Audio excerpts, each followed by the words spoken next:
मूर्तिजापूर शहर पोलीस स्टेशनच्या हद्दीतील बकऱ्यांची चोरी करून निर्दयतेने कारच्या डिक्कीत कोंबून वाहतूक करणाऱ्या परप्रांतीय टोळीला मूर्तिजापूर शहर पोलिसांनी तारेवरची कसरत करून अखेर सिनेस्टाईल बडनेरा येथे जेरबंद करण्यात यश मिळवलं. गेल्या काही दिवसांपासून शहरात बकऱ्या तसेच जनावरे चोरीच्या घटनांमध्ये मोठी वाढ झाली होती. मूर्तिजापूर शहरातील स्टेशन विभाग परिसरात टेलिफोन कॉलनीतून सकाळी 10 ते 11 वाजताच्या सुमारास 54,000 किमतीच्या 5 बकऱ्या चोरून निर्दयतेने कारच्या डिक्कीत कोंबून चोरटे वाहतूक करीत असताना श्री छत्रपती शिवाजी महाराज चौकात आपल्या कर्तव्यावर असणाऱ्या वाहतूक पोलीस कर्मचाऱ्यास संशय आल्यानं त्यांनी कार अडवण्याचा प्रयत्न केला. परंतु गाडीत चोरी केलेल्या बकऱ्या असल्याने चोरट्यांनी वाहतूक पोलिसांना न जुमानता भरधाव वेगाने गाडी पळवली.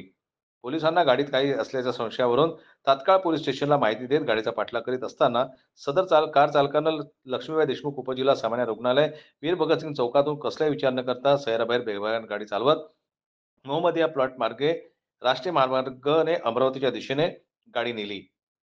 शहर पोलीस स्टेशनचे निरीक्षक अजित जाधव यांच्या मार्गदर्शनात आपल्या जीवाची बाजी लावत कारचा पाठलाग करीत उपनिरीक्षक आशिष शिंदे, सुरेश पांडे, नंदकिशोर टिकार, विनोद कुंबरे, सचिन दुबे, गजानन खेडकर, मंगेश वेलेकर, गजानन ठाकरे, साजिद खान, सोमनाथ फुके व माना पोलीस स्टेशनचे उमेश हरमकर, पंकज वाघमारे यांनी अखेर बडनेरा नजीक आरोपी मोहम्मद फैजान वय 39, वसीम अली वय 22 व मारुती एक्स्ट्रीम कंपनीची कार क्रमांक MP04HA1214 चा चालक वाजिद अली वय 36 राहणार सर्व भोपाळ यांना ताब्यात घेतलं.